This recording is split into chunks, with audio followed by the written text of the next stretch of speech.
School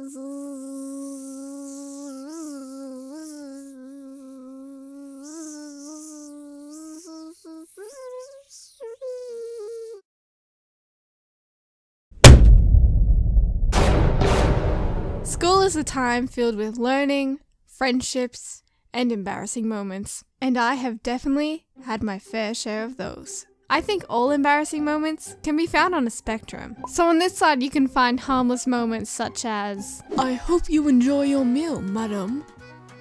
You too. In the middle here you'll find examples like,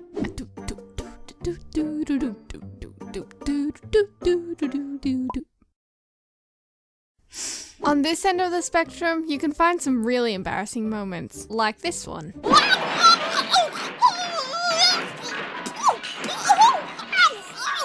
Today I'm going to be telling you about 3 embarrassing moments that happened during high school. And if you guys liked this video, I might do a part 2 with embarrassing stories from primary school days. Okay, starting with my first story. For the majority of my time in high school, I took cooking classes. Okay, on with the second story. Nah, I was just kidding. But what I was meant to say was, okay, on with the second story. So in my cooking class, we had theory and prac lessons, which I'm assuming is the same for all other schools. Theory lessons consisted of writing 20 pages about pasteurization, while pracs, that was basically just trusting kids not to burn down the place. This teacher in this story, I can definitely say, wasn't my favorite teacher. She always had a squawky voice and never had anything nice to say. From what I can remember, we were cooking some sort of fudge. I'm not completely sure what it was, but it definitely had a lot of chocolate in it. Anyway, the teacher walks in. Alright, hey class, put on your aprons, leather shoes, and let's get cooking. If you don't have your shoes, you get no food. It's simple as that. Let's begin. Everybody got up from their seats to start cooking, but the teacher interrupted with one last note. Wait. Before you start, just remember to read the recipe carefully and don't burn any of the chocolate that we're melting today. That would be a disaster. In my group, I was given the job to melt the chocolate, but instead of melting it on the stove, we just did it in the microwave. It was a lot easier. Also, I thought. I remember the chocolate I was working with was being stubborn. It didn't want to melt. I looked over to the other groups and they managed it just fine. It was smooth, running off the spoon, and mine started to get chunky. So what was my solution, you might ask? Put it back in the microwave, of course. That will fix everything! Beep beep beep beep beep boop. Okay, I couldn't help myself with that one. That sound can literally fit every situation. Another example.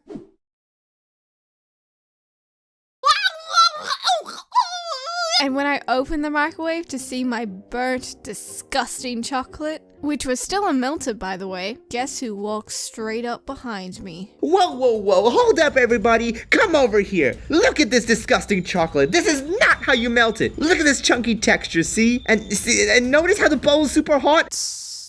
I felt so disappointed with my burnt chocolate, especially my teacher showing everyone in the class. I wasn't upset about burning the chocolate, it was just the fact that the teacher made a big scene out of it, making everyone look and making me feel ashamed. I understand that it can be a learning experience for everyone, but calling someone out? Really? I only felt the feeling of being embarrassed in that moment. Since that day, I've never eaten chocolate. What actually happened as a result from this was that I never burnt chocolate. Ever again. I guess it was a learning experience. I'm a pro! So this next embarrassing story took place on my way to my first class of the day, and that was science. The classroom I needed to get to just happened to be on the 2nd floor, and I could see all my classmates lining up on the balcony above me. On this day, I took a different route to my class for some weird reason. Maybe scenery? What scenery? Australia is literally covered by dead grass! What are you talking about? There's some alive grass over there. Anyway, let me describe this area I was walking through. On the way to the stairs, you have to pass the senior area, which is filled with massive trees and brick pavement. Side note real quick, this area is filled with millions of mosquitoes waiting there to suck children's blood.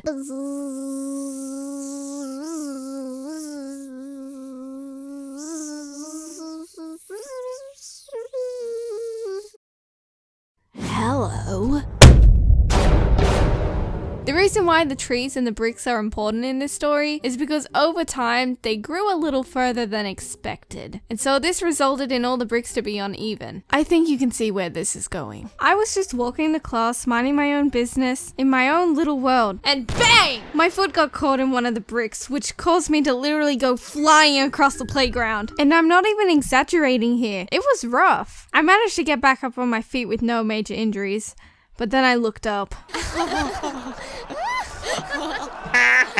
Guys, did you see that? She just flew across the playground. Okay, so this last story happened in my first year of high school, located in the Year 7 area. This area was strictly made for the new kids transitioning from primary schools to high school. This allowed all the new kids to interact with each other without any harassments from the older kids. Well, let me tell you, something came into this area, and the ending result wasn't pretty. And so there was me playing a normal game of handball with my friends that I usually would do every single lunchtime. And in this time, I earned my spot in ace, and I was about to serve. But out of nowhere, something fell out of the sky. In that very spot I was standing in, the random thing flying through the air somehow, just somehow, seemed to lock onto my face, specifically my right eye.